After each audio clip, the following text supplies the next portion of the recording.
안녕하세요. 컴퓨터를 켜볼 여유가 없을 정도로 바쁘고 힘들게 지내오던 최근 한 달이었는데요. 마음 굳건히 다잡아보면서 제 사연을 여러분들께 들려드려 볼까 합니다. 정신이 없고 심적으로 많이 힘든 상황이라 그리 많이 횡설수설할 수도 있겠지만 여동생 일인 마냥 정성 들여 들어주시면 감사하겠습니다. 저는 얼마 전에 과부가 되었어요. 한자 말 그대로 남편이 죽고서 배우자가 없이 혼자 사는 여자가 된 것이죠.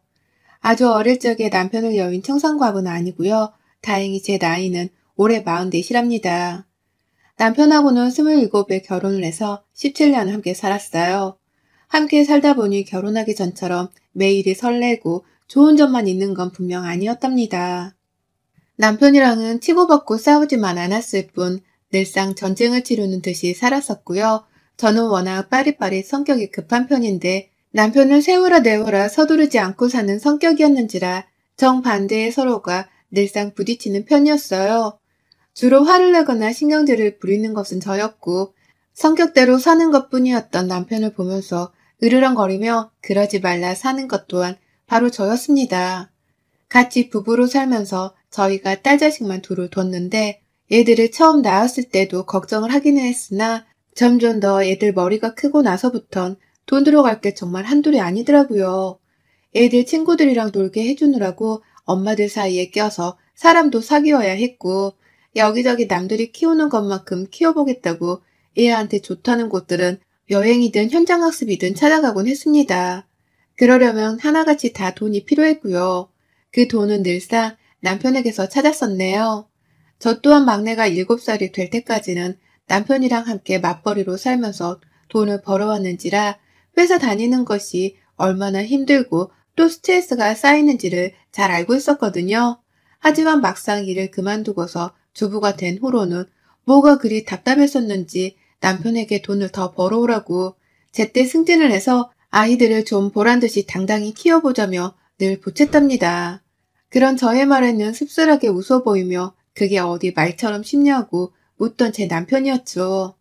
남편의 그 표정을 보면 답답하다고 또 짜증을 내거나 구박을 하며 같은 레파토리를 자주 왔다 갔다 하며 대화를 나눴어요.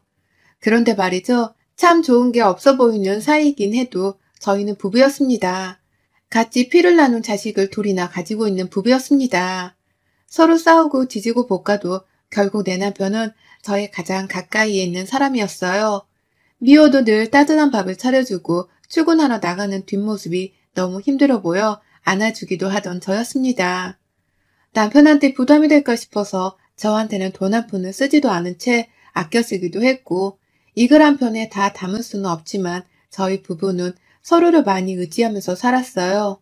남편도 그렇고 저도 그렇고 서로가 없는 세상은 상상을 해보지 못하고 살았습니다.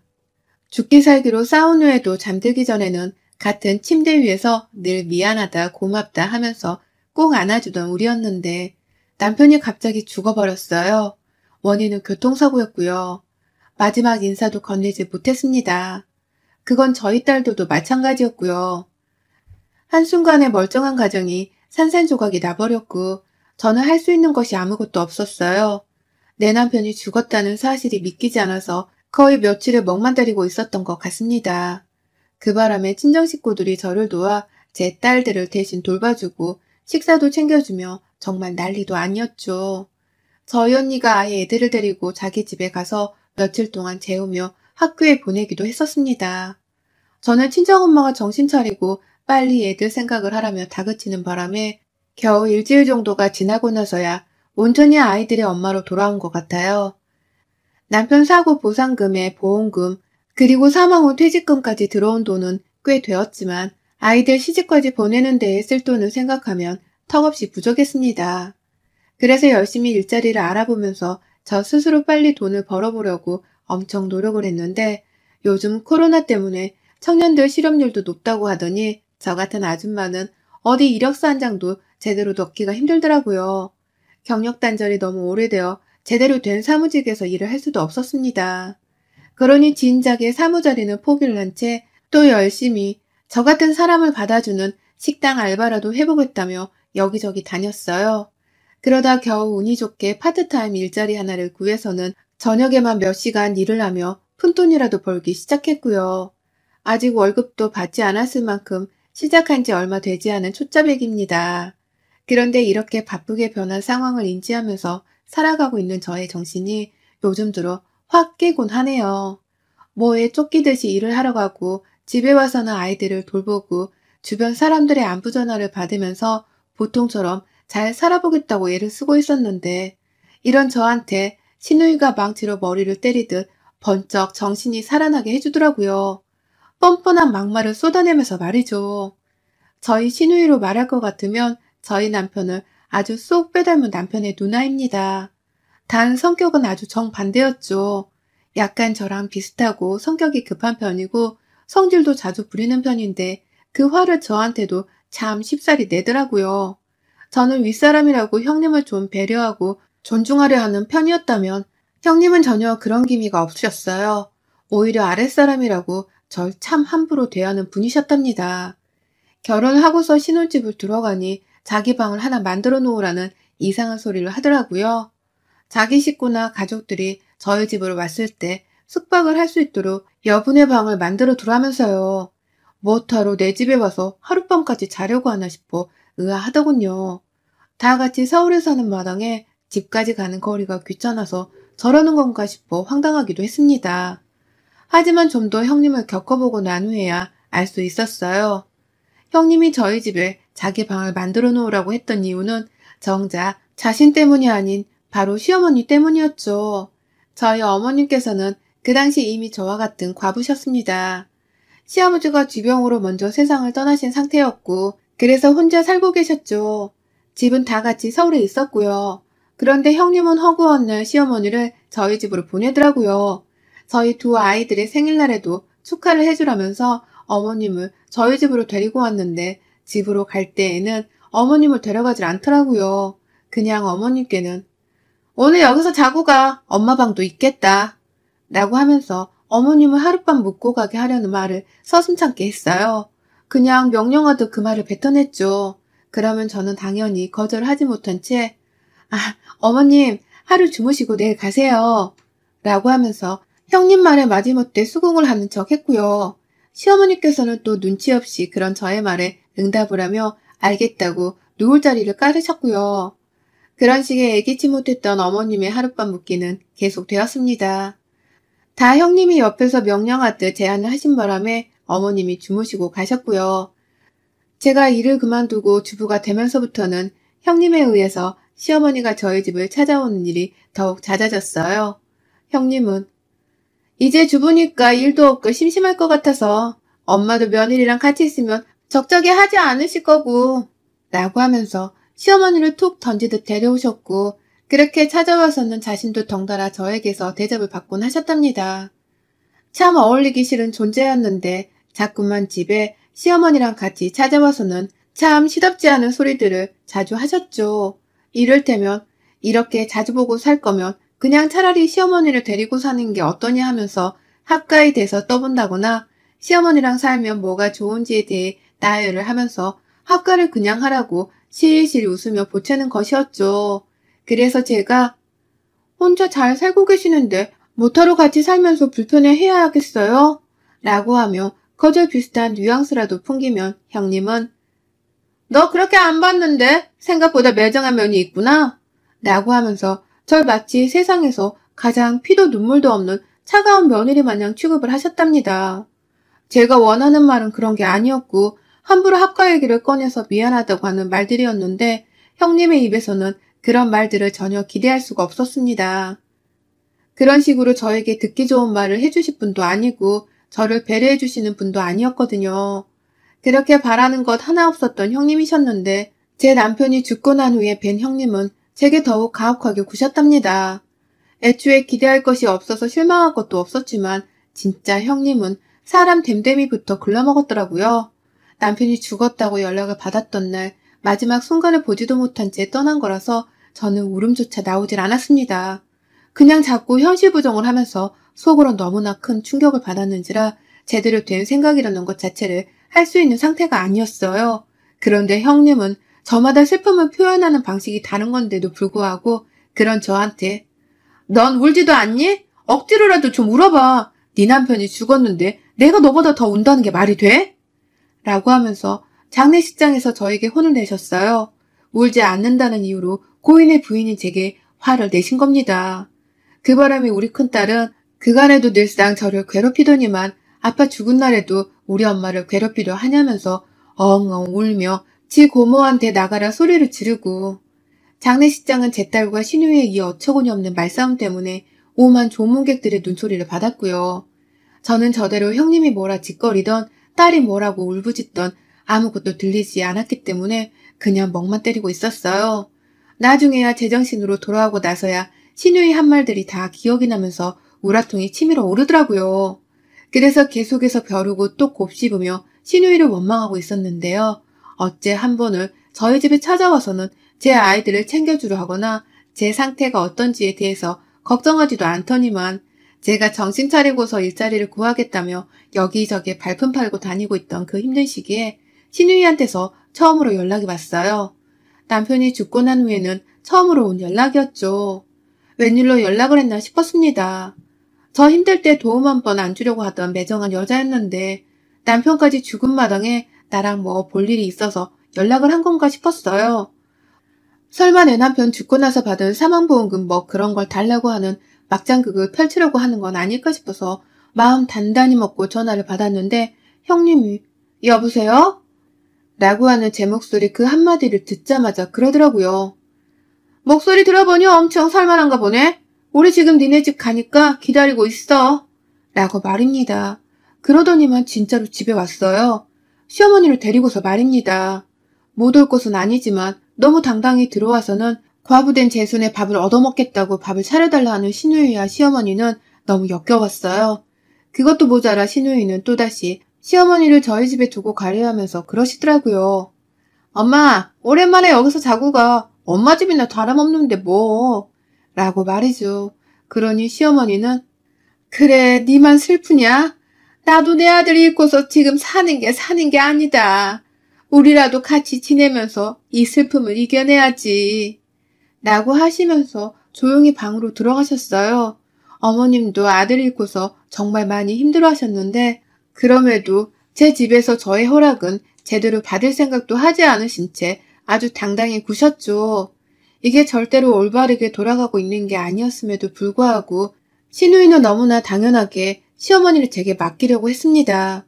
너무 당연하게 제 집을 찾아오려 했고 또 너무 당연하게 시어머니를 묻게 하면서 편히 지내게 만들려고 했죠. 저로서는 참 환장하지 않을 수가 없는 노릇이었습니다. 그분들이 제게는 남편으로 인해 엮인 가족임은 분명했지만 남편을 잃은 마당에까지 굳이 가까이 하며 살갑게 지내고 싶은 사람들은 아니었으니까요.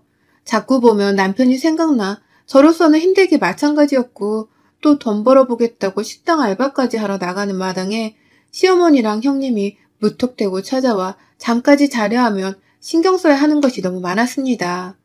제 큰딸도 장례식장에서 지 고모랑 싸우고 난 후에는 더 이상 고모를 안 보고 싶어 하는 와중이었는데 너무 뻔뻔하게 찾아와 제 딸내미 얼굴도 본체만치 하면서 불편함을 야기하는 형님이 너무 싫었어요. 정말 말 그대로 불청객과 다름이 없는 두 사람이었습니다. 자기들도 가족을 잃어 슬픈 건 충분히 이해를 하지만 뭔가 단단히 이상했어요. 절 기분 나쁘게 만드는 상황들이 자꾸만 생겨났으니 말입니다. 그러다가 그저께 제가 알바 끝나고 한밤중에 집을 가려고 하니 핸드폰에 문자가 엄청 와 있는 거예요. 엄마가 나이 드셔서 그런지 요새 좀 기력이 허해 보이시네. 뭐 닭게탕 같은 거라도 하나 좀 진하게 끓여드려. 내일 오전에 데리고 집에 갈 테니까 그런 줄 알고. 라고 말입니다. 그 문자를 보는데 일 끝나고 피곤한 몸을 이끌고 집에 가고 있는 제 처지가 너무 딱하게 느껴지더라고요. 이 젊은 나이에 남편 잃은 과부가 된 것도 모자라서 이젠 하다하다 남편이 죽고 나서도 시어머니 대접을 해드리면서 신우이한테서 이런 소리나 듣고 있어야 하나 싶어 말입니다. 남편 죽었다고 내 새끼들한테 따뜻한 포옹 한 번을 해준 적 있나? 10,000원짜리 한 장 쥐어주면서 보탬이 되어주기를 했나? 아무것도 해준 것도 없고 챙겨준 것도 없으면서 받기만 하려는 형님과 시어머니가 참 야속하기만 했죠. 제게는 너무나 당연한 생각이었습니다. 전원 힘이 쫙 풀리면서 결국 신우이의 문자에는 대답을 하지 않았어요. 그냥 읽기만 하고 답을 안 했는데 다음날 오전 10시가 되자마자 신우이는 참 부지런하게도 시어머니를 데리고 집에 왔습니다. 그런데 이번엔 뭔가 좀 달랐어요. 집안에 들어오는데 그 뒤로 짐가방을 둘이서 하나씩 들고 들어오더니 신우이는 다시 집을 나가서는 더 큰 캐리어 가방 하나를 또 들고 오더라고요. 그러더니만 글쎄, 아, 짐이 좀 많지? 아니 그냥 서로 왔다 갔다 하면서 견우와 직녀만은 보고 있지 말고 같이 살아 둘이서. 엄마도 일찍 과부되고 혼자 오래 살아봤으니 며느리 사정 잘할 거고 너는 이제 막 남편 잃었으니 정신없을 텐데 우리 엄마라도 옆에 끼고서 남편 대하듯이 살아. 라고 하는 거예요. 갑자기 짐을 싸들고 들어와서는 한다는 말이 시어머니를 남편 대하듯이 살라고 말입니다. 남편 대하듯이 살다 보면 제가 제 남편을 잊을 수 있을 거라고 하면서 말이죠. 이게 어떻게 과부가 된 저를 위해서 내릴 수 있는 결정인 건지 도통 이해가 가질 않았어요. 근데 신우이는 표정이 굳어진 저를 보면서 기분이 언짢다며 말하더라고요. 남편한테 밥 해주고 빨래 해주고 했던 것들을 다 우리 엄마한테 하면서 살라고. 내 말 알아들어? 그렇게 살면 남편도 금방 잊혀질 거야. 너 어차피 사망보험금 받았을 텐데 설마 그 돈으로 너 혼자 네 새끼들 키우면서 쓸 건 아니었지? 우리 엄마는 그럼 무슨 죄야? 혼자 저렇게 며느리 밥도 못 얻어먹어보면서 늙어 죽으라 하는 거야? 라고 말입니다. 그 말을 하면서 저를 무슨 개차반 비슷한 걸로 보도 째려보는데 화가 치밀어 오르더라고요. 바로 그 자리에서 그럴 일 없습니다. 짐 도로 가지고 나가셔야겠어요. 이 집에서 시어머니 모시고 살 계획 없었고 앞으로도 없습니다. 라고 대답을 하니 신우이에 이어서 시어머니까지 기겁을 하며 저를 째려보는데 시어머니는 급기야 내 아들 집에 내가 살겠다는데 왜? 라고 하면서 고함을 치시는 거예요. 옆에서 신우이는 같이 열을 올리면서 짐가방을 보란듯이 풀려고 했고요. 그제서야 저도 확 심장이 쪼그라들면서 이것들을 당장 내 집에서 내보내야겠다는 생각밖에 들질 않더라고요. 그러니 바로 두 여자들이 들고 온 짐가방부터 제 손에 챙겼습니다. 신우이는 짐을 풀려고 하는데 저는 짐을 끄집어 던져내겠다고 아주 미친년 마냥 소리를 질러가면서 짐가방을 뺏어 들었고요. 가장 큰 캐리어 가방 하나는 제가 힘으로 밀어 내쳤다가 복도 밖에서 계단 아래로 미끄러져 떨어지는 바람에 우당탕탕 대면서 아래층으로 굴러 떨어졌어요. 연로하신 시어머니는 그 가방 속 소지품들이 다 아깝다면서 그걸 또 집어들겠다고 계단을 따라 내려가셨고요. 옆에서 신우이는 집에서 죽지고 있어야지 왜 나가? 라고 하면서 시어머니를 붙잡겠다고 따라 나가더라고요. 그리고 전 나가는 신우이의 뒤통수에다가 마지막 남아있던 짐가방 하나를 마저 집어들고선 던져버렸습니다. 들고 온 가방에 뒤통수를 맞은 신우이는 비명을 지르며 저를 뒤돌아봤는데 저는 뭘 보냐며 그냥 그 자리에서 신우이의 얼굴을 손바닥으로 밀어버리며 집 밖으로 내보냈죠. 남편 죽고 나서 어머님 형님이라 부르며 가끔 인사드리는 것만으로도 나는 최선을 다하며 사는 거니까 더 건드리지 마세요. 가뜩이나 사는 게 힘들어 뒤질 것 같은데 나 또 건드렸다가는 그때 진짜 과부된 년한테 손찌검 제대로 당할 줄 알아. 다들. 라면서 내 집 앞에서 쫓아내겠다고 발악을 하니 시어머니는 밑에 층에서 짐 좀 올려줘.